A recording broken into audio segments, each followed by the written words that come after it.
Hello everyone, it's Destroyer here with another campaign walkthrough. Right now we're taking a look at Wrack and Ruin I, Oblivion's Edge.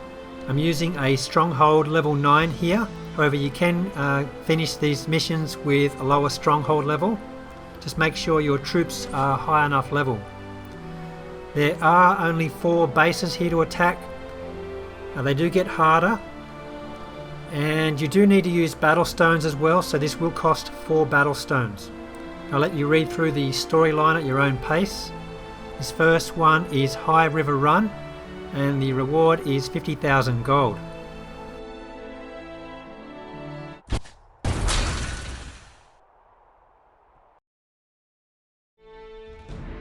We are given Emberclaw to help out in these missions, however you can change to any of the other ancients. First, let's check out this base. It looks very nice. It's a totally different theme. So I would really like this one on my main base. This is very nice. It's a fallen castle. It's totally different to what we've seen before. There's Dark Primus Wells, which is something new, and they will give you 5 mana.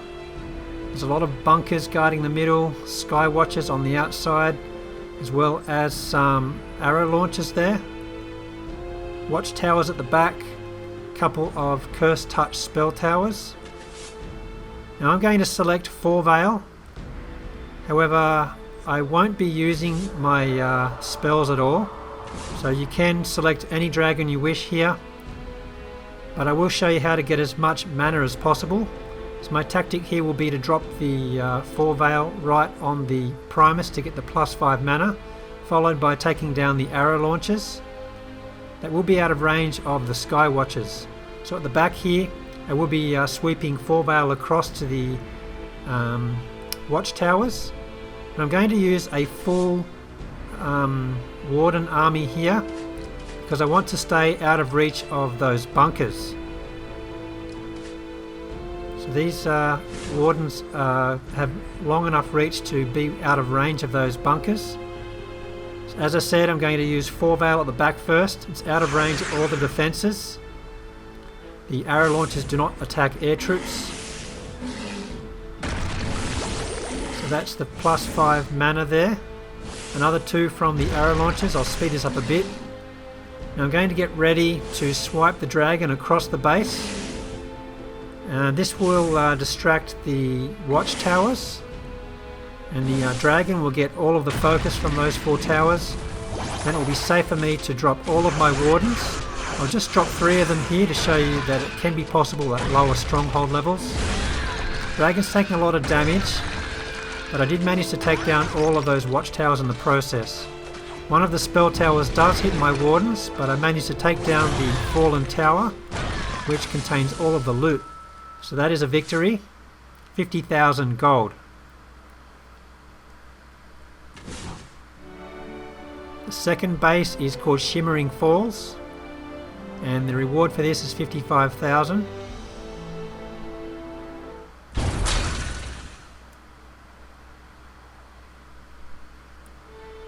Once again, we've been given Emberclaw to help us out as the Ancient. However, I will switch back to 4 Veil. You can optionally use the Frost Shield here to reduce the physical damage reduce all the damage on your troops. As a fallen castle level 7. Special walls here, I'm not sure what level they are.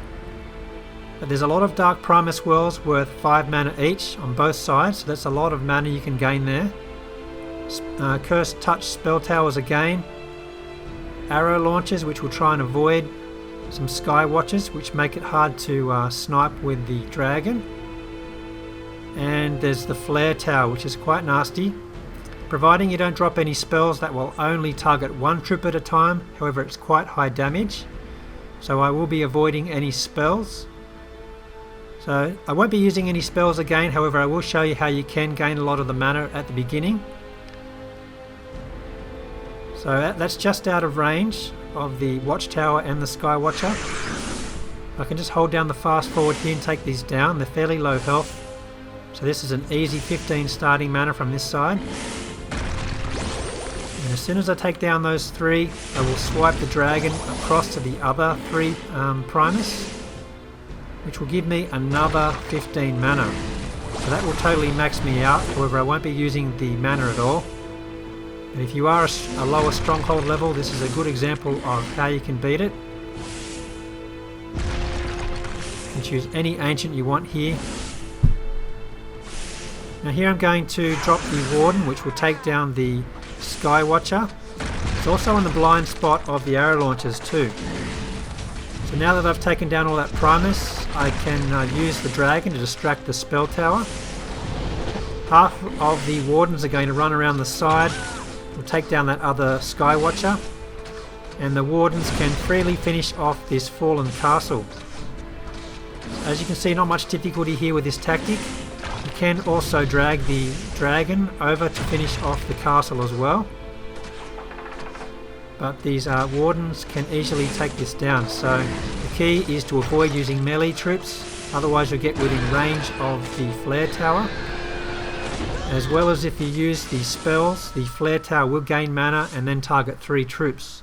So the reward for this mission was 55,000 gold. The third mission is called the Crystal Rapids, and this is worth 55,000 gold.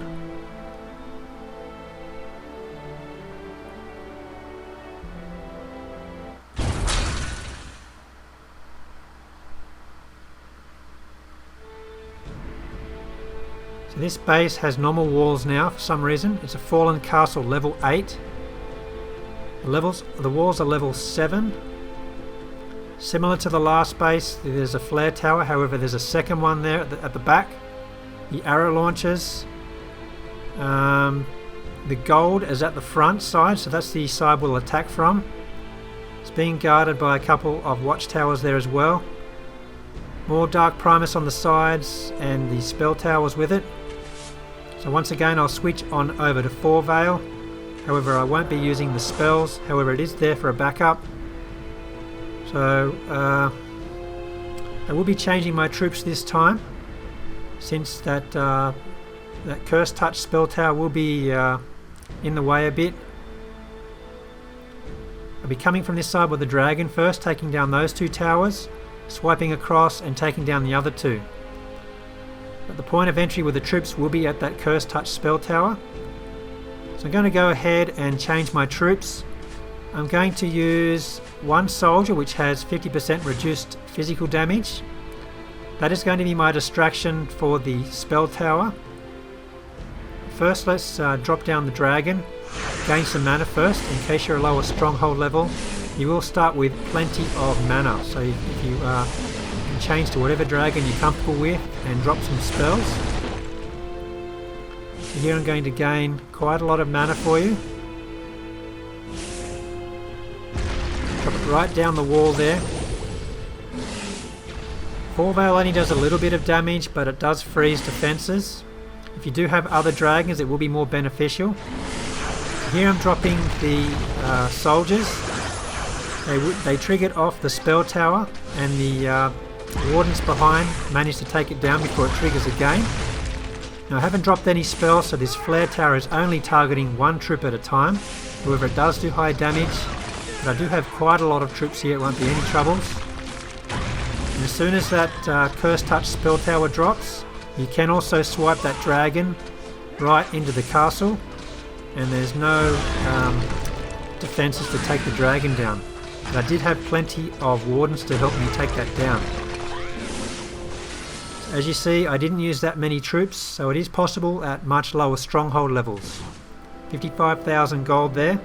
We're just left with the last base called Den of Teleson. This is worth 50,000 gold. But do note that once you take down Teleson, the mission will abort early, so I'm recommending that you take down the gold first. So we have been given Ember Claw here to use in our Dragon Roost, which is really good. Ember Claw has decent damage, decent hit points as well. So there's some. I'm going to avoid everything around the Dragon Roost, since the goal here is to take down Teleson. But of course I want to get that gold for you, so I will be attacking from the gold storage side. and then sweeping across the base to damage the defences and reach the other gold storage. So that is the strategy there. I will switch over to 4 Veil again. I won't be using these spells though, however I can show you that it is possible at lower stronghold levels. So first I'm going to drop Emberclaw. As soon as you drop a troop, it will trigger off Teleson. However, once you drop Emberclaw, it will drop a lot of fire spells, the Rain of Fire from Solric. So make sure you don't deploy any troops first, or they will take damage from the Rain of Fire. As you can see, Teleson's come out, and now Emberclaw is trying to take Teleson down. I've used several squads of Wardens to help take down the defences. However, they are taking some lightning damage as well from Teleson. I'm a bit short of troops here, however I don't have any defences to deal with, but I highly recommend you use a lot of Wardens to help take down Teleson, since you see that Emberclaw is having a bit of difficulties there. So it's going to be quite a struggle. I did happen to use one of the troop summons here to help me out. Fairly low damage, however Teleson does have a lot of hit points, so it does take quite a long time to take him down. Plenty of time left on the clock, and I did manage to get all of the gold.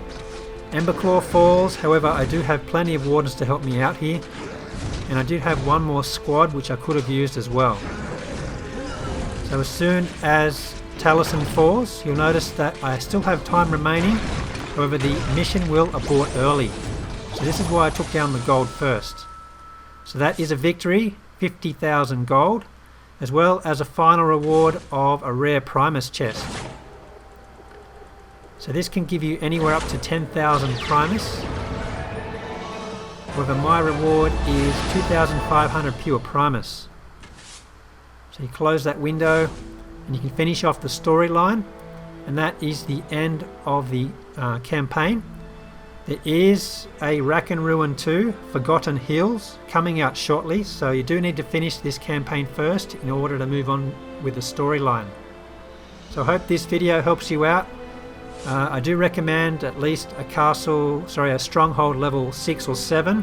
However, it could be a bit of a struggle. You do have your Kingdom Portal troops to use, I think, but most importantly, you do have plenty of mana to cast spells, so it is quite possible. Just make sure you use plenty of Wardens and possibly a Paladin if you have them available. So that's all for now. See you guys.